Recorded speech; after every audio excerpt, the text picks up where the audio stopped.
Hello again, so this is my website and this is important if you want to understand bicycle lighting. This is the review section, this is the analysis section, which is very in-depth, and this is the overview section, and it gives you, for example, this aware of problems in reviews in estimating quality of light from beam shots and our videos. And really important is, there are psychological effects, there are physiological effects from how the human vision system works. Very important to know. And I review, of course, with all that in mind.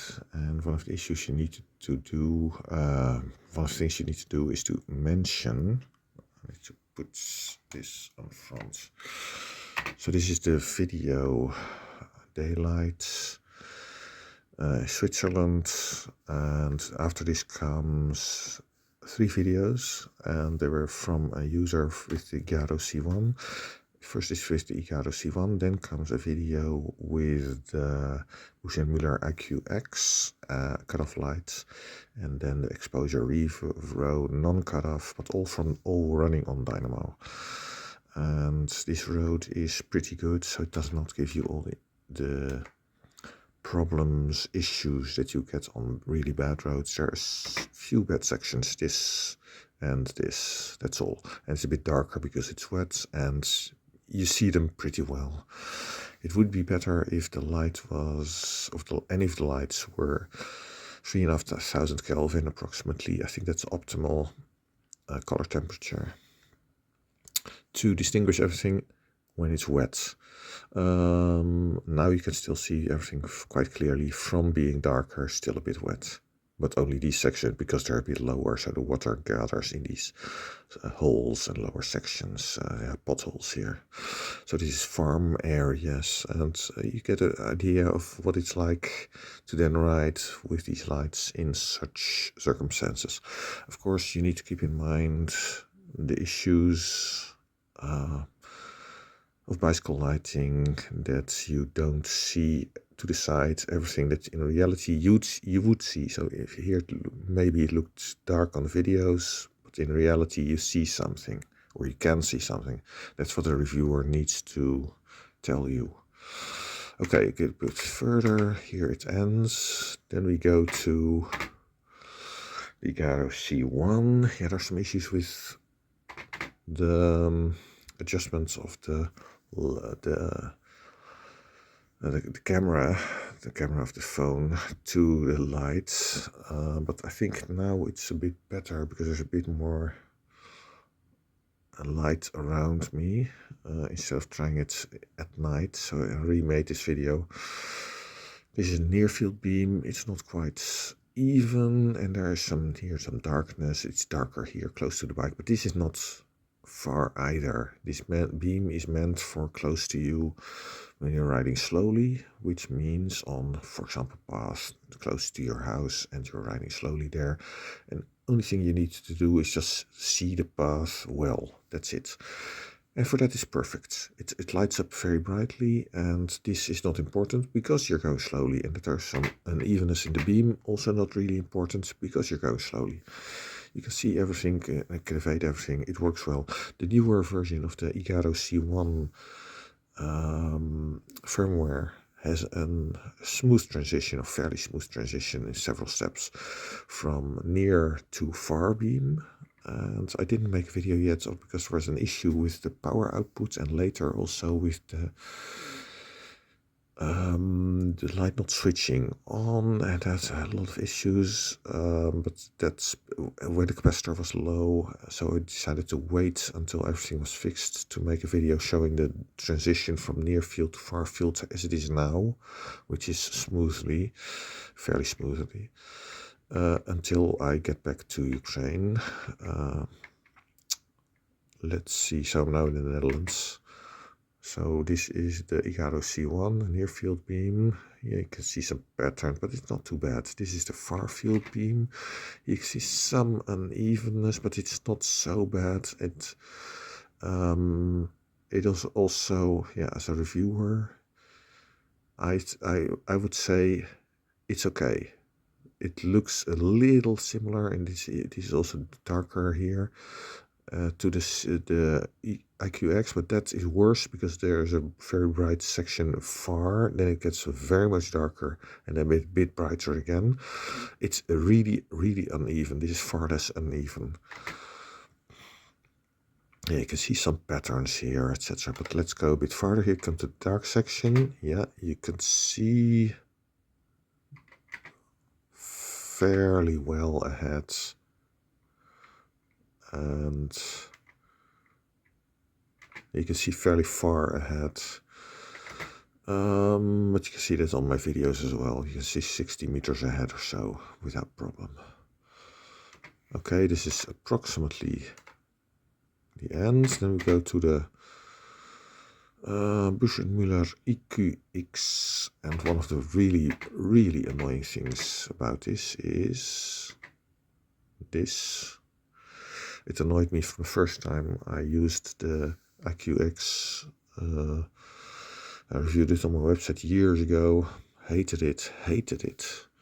It's really shit. The unevenness, but all the patterns, this pattern, but also patterns here, and there's a really lot darker here after the bright section. You can read my review. I made some videos from Ukraine in 2023, and I also complained about how bad it is on bad roads. And there it's worse because if you're riding on a bad road, you don't know with such a light whether the unevenness you see is from the road or from the lights. So it's very hard to decide where to ride. Let's go a bit further. So here we come to the bad section.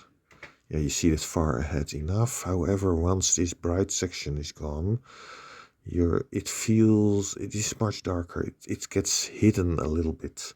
Your attention is not going to it enough. That is the result of that.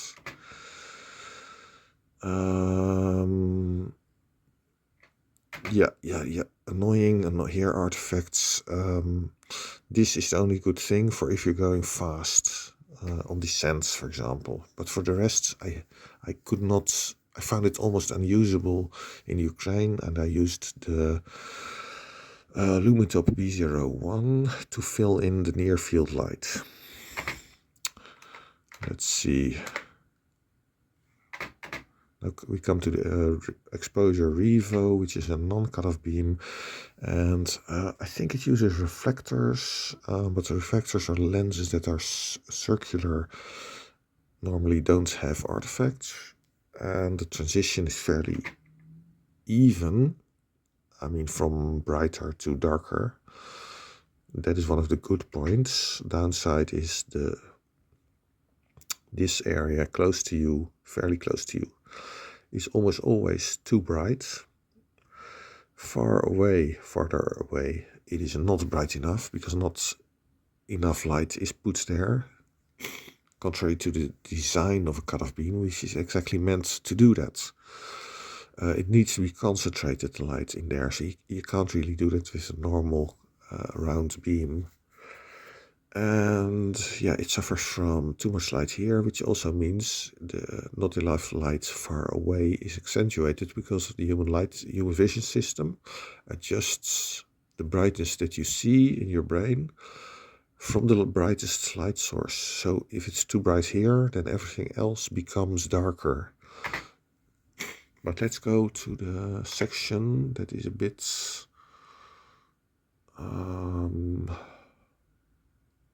that's the only really difficult section. And by the way, so here it looks lit, but there it looks dark. That is not necessarily the case in reality. But I don't know because I don't have this light. So I don't know for sure. Yeah, this darker section here, the with holes is still wet. You see that, but I would say not really in time. I would like to see that earlier. Here you see this. This does not get accentuated enough at this time, only until you get fairly close to it. And that's a problem with not seeing far enough, which you have with almost all non-cutoff beams. The one that I did not have this with was the Lupine Betty. Long ago, was it 2010, 2011? It put out that version about 1700 or 1800 lumens, and I felt it was barely better than the Philips Safelite 80, which was put out 270 lumens. And in general, with a round beam, you need about 3 to 5 times as much light to get approximately the same result, and then it's still not as good, because there's overexposure close to you and you don't get the really nice even beam of Philips Safelite 80, for example, but also the exposure experimental lights that I tried, which was supposed to be released as the Optics S, the Strasse, but still has not been released. I have no idea why. No idea what's going on. But it has a really nice beam. Let's see. Yeah, this does not put out enough light far away, and it's too bright close to you. That affects your vision. That's it. After this, we'll follow 4 videos, the ones that I showed you, but without my commentary and without skipping ads. One, the right video in the daylight, then with the Igaro C1, then with the B&M IQ-X, and then with the Exposure Revo, all dynamo lights. That's it for now. Bye.